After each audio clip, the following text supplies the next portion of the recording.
Reaction लूंगी। इस वक्त अंशु अवस्थी जी भी हमारे साथ कांग्रेस से जुड़े हुए हैं। अंशु जी, अचानक से अजय राय को याद आ गई आजम खान की उनसे मुलाकात करने की। अभी तक शायद उनके घर जाकर तो उन्होंने इससे पहले मुलाकात नहीं की होगी। देखिए, कोई भी कार्यकर्ता पार्टी की रीढ़ होता है और पार्टी से उम्मीद करता है कि जब उनके साथ कुछ गलत हो या उनका कोई बुरा समय आए तो पार्टी उनके साथ खड़ी होगी। आजम खान जी जब से भारतीय जनता पार्टी की सरकार बनी उनको निशाना बनाकर प्रताड़ित किया गया। न जाने कितने फर्जी मुकदमे लादे गए, लेकिन दुर्भाग्य है कि वो ऐसे राजनीतिक दल में है कि उनके लिए वो आवाज उठाने को तैयार नहीं। कांग्रेस पार्टी हर उस एक पीड़ित के साथ खड़ी है जो इस उत्तर प्रदेश में भाजपा सरकार से प्रताड़ित है। इस प्रदेश में 400 से ज्यादा ऐसी घटनाएं हुई हैं जहां पर कांग्रेस पार्टी के कार्यकर्ता गए हैं। उसमें हमारे नेता श्री राहुल गांधी जी भी गए, श्रीमती प्रियंका गांधी जी गई। हमारा कोई वोट से रिश्ता नहीं है इस बात का। अगर हाथरस में एक बेटी जिसके ऊपर अत्याचार हो रहा था, जिसको 2:30 बजे रात को जलाया गया, तो हम वोट के लिए नहीं गए थे, उस पीड़ित परिवार के साथ खड़े होने गए थे। और ये एक राजनीतिक रूप से पार्टी होने के नाते, एक नेता होने के नाते हम सबकी जिम्मेदारी है। आज आजम खान जी को प्रताड़ित किया जा रहा है। इस प्रदेश में आप किसी के भी पास चले जाइए, ग्रामीण क्षेत्र में चले जाइए, शहरी क्षेत्र में चले जाइए, आप पूछिए, सभी कहेंगे कि आजम खान को परेशान किया जा रहा है। अच्छा। वो भले खुश हो रहा हो या दुखी हो रहा हो, लेकिन ये बात जरूर कहेगा कि आजम खान को भाजपा सरकार में परेशान किया जा रहा है। अच्छा, आज तक उनके लिए कोई क्या लड़ाई लड़ी उनकी पार्टी ने? किया एक दो घटना फरवरी 2020 में। लेकिन अंशु जी, ये मैं और अपनी बात 5 मिनट में 5 सेकंड में कंप्लीट कर दूं। मैं आपके पास अभी जरूर आऊंगी, एक बार काउंटर कर लूं मैं आपको, क्योंकि ये सिर्फ उत्तर प्रदेश में घटना नहीं हो रही। आपने खुद से कहा कि मेरा वोट से कोई लेना देना नहीं है। इससे पहले 26 महीने भी आजम खान जेल में रहकर आए थे। क्या उस वक्त कांग्रेस ने स्टैंड लिया था क्या आजम खान के लिए? हाँ, और या फिर राजस्थान में जो, क्योंकि आप देश में उठा लीजिए आंकड़ा, देश का आंकड़ा अगर आप उठाकर देखेंगे, अगर ऐसी ही बात है कि आपको इतनी ज्यादा चिंता है तो ये चिंता आपको राजस्थान के अंदर भी होनी चाहिए। मैं आपके पास लौट रही हूँ, आपसे मैं आगे भी डिस्कशन करूंगी। एक बार इस वक्त हमारे साथ फराज जी जुड़ गए हैं। फराज जी, आपका स्वागत है। कांग्रेस भी यही सवाल उठा रही है और आप ही की एक पार्टी की कार्यकर्ता है हुमैरा खान जी, आजम खान के समर्थक हैं, वो भी इस बात का ही सवाल उठा रही हैं। अभी तक अखिलेश यादव मिलने के लिए नहीं गए आजम खान से, अजय राय मिलने के लिए जा रहे हैं अब जल्दी। देखिए आकांक्षा जी, समाजवादी पार्टी जो है, आजम खान साहब समाजवादी पार्टी के एक बहुत बड़े नेता हैं। हाँ। और जब से समाजवादी पार्टी एग्जिस्टेंस में आई है, नेताजी के साथ सोशल जस्टिस की लड़ाई आदरणीय आजम खान साहब ने हमेशा साथ में उनके कंधे से कंधा मिला करके लड़ी है। और आदरणीय अखिलेश यादव जी के ऊपर भी हमेशा उन्होंने साथ दिया है। आप देखिए कि जब पिछले विधानसभा के इलेक्शन हो रहे थे तो आजम साहब जब नहीं थे तो अब्दुल्ला आजम साहब को माननीय अखिलेश यादव जी ने अपनी प्रेस कॉन्फ्रेंस में बैठा करके और उनका जो है उनका साथ दिया और उनका साथ लिया।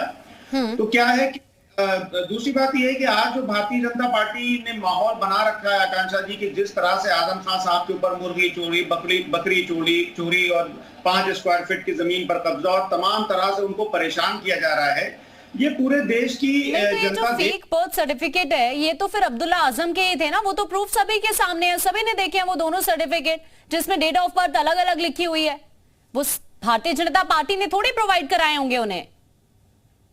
आकांक्षा जी, आपको क्या मुझे लगता है आपको तो पता ही होगा कि जो एडीआर ने अभी जो एक रिपोर्ट दी है, उसके हिसाब से जो बीजेपी के एमपीज हैं उनके ऊपर कितने क्रिमिनल चार्जेस हैं, मुझे लगता है आपको पता ही होगा। और जो उत्तर प्रदेश के जो माननीय मुख्यमंत्री जी की कैबिनेट में जो 53 मिनिस्टर्स हैं, जो अभी सवाल उस बात का नहीं है, थोड़ा सा समय का अभाव है, इसीलिए मैं आपसे थोड़ा जल्दी से रिएक्शन चाहूंगी। अजय राय क्या प्रिटेंड करने की कोशिश कर रहे हैं आजम खान से मुलाकात? क्योंकि अभी आप देखिए, अगर ऐसी चीजें जो इस वक्त कांग्रेस करने की कोशिश कर रही है तो कहीं ना कहीं उत्तर प्रदेश के अंदर जो समाजवादी पार्टी की भूमिका है, सवाल उस पर भी तो उठेगा ना।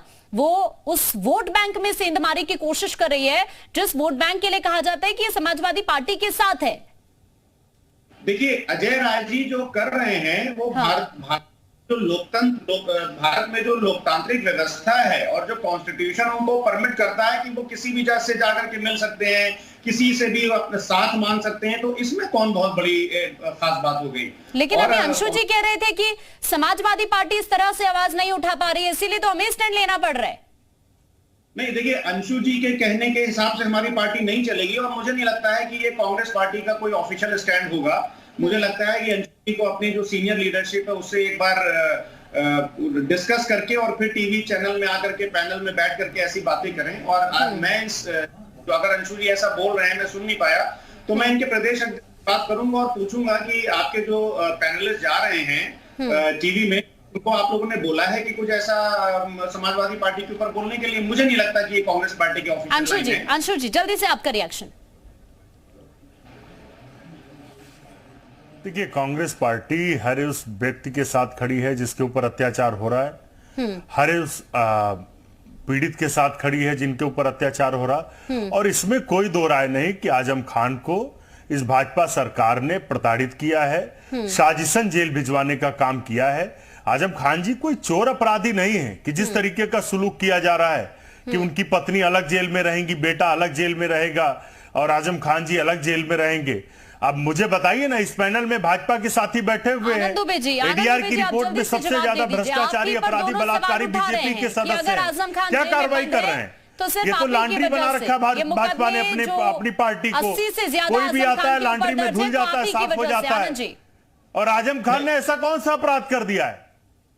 ये मैं जरूर इस बात को कहूंगा, यदि आजम खान जी जैसा कोई भी कार्यकर्ता कांग्रेस का सदस्य होता तो भारतीय जनता पार्टी सरकार की हिम्मत नहीं थी जल्दी से आप अपनी बात रखिए, मुकदमे लगवा के फर्जी जेल भेज पाते। सबसे बड़ी बात है कि आजम खान पे कई मुकदमे तो ऐसे हैं जो वहां के स्थानीय लोगों ने दर्ज कराए हैं, जिसकी बात ये कि बकरी साहब एडीआर की रिपोर्ट देख लीजिए, सबसे ज्यादा भ्रष्टाचारी, बलात्कारी और अपराधी। जवाब सुनिए, मैं आपके पास अभी लौट रही हूँ, आपका रिएक्शन भी मैं लूंगी। एक बार जवाब सुनिए आप पहले। बचाते हैं जो एक दलित व्यक्ति को 2:30 बजे रात को जलवाते हैं, जो बलात्कार करते हैं, अंशु जी ऐसे आनंद जी प्लीज, ऐसे आप दोनों की भी प्लीज अंशु जी पहले आप जवाब सुनिए, फिर मैं आपके पास वापस लौट रही हूँ।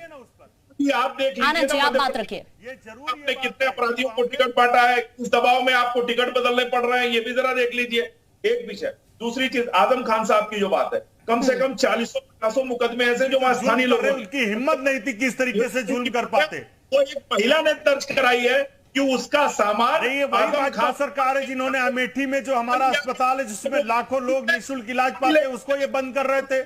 हमने उसके आंदोलन किया, हमने लड़ाई लड़ी, सरकार को वापस जाना पड़ा। आजम खान साहब का मुकदमा नहीं। और सुनिए दूसरी चीज, आप चरित्र सब जानते हैं, बीजेपी के साथी एसी कमरों में बैठकर बातें करना बंद करिए, जनता के बीच में जाइए, निकलिए, देखिए कि भारतीय जनता पार्टी के कार्यकर्ता किस तरीके से दलितों पर अत्याचार कर रहे हैं, समाज में कैसे विद्वेष फैला रहे हैं, क्या गुंडागर्दी कर रहे हैं, भ्रष्टाचार कर रहे हैं। आप दोनों की बातें समझ नहीं आ रही है ना आनंद जी आपकी और ना ही आपकी अंशु जी। मैं दोनों के पास वापस लौट रही हूँ, प्लीज एक एक करके आप सभी अपनी बात रखिए, इस तरह से ना आपकी बात समझ आ पाएगी। अंशु जी अगर आपने सवाल उठाए तो जवाब भी सुनिए आप, मैं आपके पास अभी वापस लौट रही हूँ। हुमैरा जी अभी आप सुन रहे थे, समाजवादी पार्टी से प्रवक्ता इस वक्त हमारे साथ जो मौजूद हैं वो इसी बात का जिक्र कर रहे हैं कि जिस तरह स्टैंड लेना चाहिए उसी तरह से स्टैंड लिया जा रहा है समाजवादी पार्टी की तरफ से आजम खान के लिए। फिर दिक्कत क्यों है हुमैरा जी? अगर स्टंट लिया जा रहा है तो हमें नजर क्यों नहीं आ रहा? कहाँ स्टंट लिया जा रहा है? 4 साल गए और अभी जो दोबारा उनको 7 साल की सजा हुई है और फिर इस तरीके से तीनों लोगों को अलग अलग कर दिया, कौन सा स्टंट लिया गया? हमारा कहना तो इतना है कि उनके लिए स्टंट मजबूती वाला लिया जाए, जैसे आंदोलन किए जाते हैं। मोहम्मद आजम खान साहब हिंदुस्तान के बड़े नेता हैं, जो मुसलमानों का एक चेहरा है, जिनकी वजह से मुसलमानों का वोट समाजवादी पार्टी पे लाखों का है। तो क्या समाजवादी पार्टी के जो हमारे माननीय राष्ट्रीय अध्यक्ष जी हैं उनको इस बात का एहसास बिल्कुल नहीं है कि उनका वजह से जो समाजवादी पार्टी को वोट मिलता है, अगर उनके लिए कोई भी आवाज नहीं उठी तो कहीं ऐसा नहीं हो जाए कि मुसलमान नाराज ना हो जाए और शायद इसी का फायदा उठाने की कोशिश में इस वक्त कांग्रेस। बहुत शुक्रिया आप सभी मेहमानों का। हमारे